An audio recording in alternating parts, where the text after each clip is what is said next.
In T-ball, everybody bats each inning, regardless of how many outs there are. In fact, an out is a rarer occurrence. All 25 players play each inning, and all are littered through the infield, forming a wall of humanity through which it is virtually impossible for a ball to pass. Balls are rarely thrown, and if they are thrown, they must either go over the head of the intended recipient or hit them in the back. There is no such thing as an error. In T-ball, each player has a different concept of the score. In T-ball, kids have to go to the bathroom immediately. And of course, in T-ball, no one pitches. The ball sits there on a plastic tee, waiting for the batter to hit it, which generally happens about once every 3 batters. Now, on the other team, there was a little girl named Tracy, he writes. She was not very good. He goes on to describe her and some of the things that she was dealing with, and he said she ran in a loping, carefree way with one leg pulling after the other, one arm windmilling wildly in the air, and he said everyone in the bleachers, no matter which team your kids played on, cheered for her. In all the games he saw, he never saw her hit the ball, not even close. It sat there on the T-ball waiting to be hit. But everyone absolutely loved Tracy. Sometimes after 10 or 11 swings, she'd hit the tee and the ball would fall off of the tee and sit on the ground 6 inches in front of home plate. "Run! Run!" yelled Tracy's coach, and Tracy would lope over to first base, clutching the bat in both arms. Somebody usually woke up and ran down the line with the ball before she reached first, but it didn't matter. Everyone applauded. It's the last game of the season. Tracy came up, and through some fluke, or simply in a nod toward the law of averages, she creamed the ball, he writes. She smoked it right up the middle, through the legs of 17 players. The ball seemingly gaining in speed, hopping over second base, heading into center field. And once it got there, there was no one to stop it. Have you heard that there are no outfielders in T-ball? Well, there are for the first 3 minutes of the game, but then they move into the infield to be closer to the action, or at least to their friends. So Tracy hit the ball and just stood there at home plate, delighted. "Run!" yelled her coach. "Run!" All the parents, all of them stood and screamed, "Run, Tracy, run!" Tracy turned and smiled at them, and then, happy to please, she stumbled off to first. The first base coach waved his arms round and round when Tracy stopped at first. "Keep going, Tracy, keep going." Again, eager to please, she headed to second. By the time she was halfway to second, 7 members of the opposition had reached the ball and were passing it among themselves. You see, it's a rule of T-ball that everyone on the defending team has to touch every ball.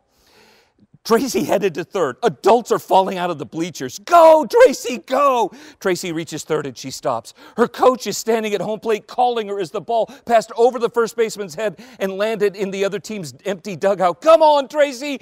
Come on, baby! Get a home run!" Tracy started for home, and that's when it happened. During the pandemonium, no one had noticed that a 12-year-old mutt that had lazily settled itself down in front of the bleachers, 5 feet in front of the third base line.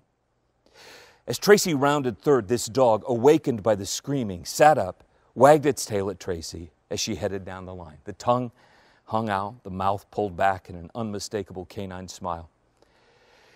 And Tracy stopped right there, halfway home, 30 feet from a legitimate home run. She looked at the dog. Her coach is calling, "Come on, Tracy, come on home."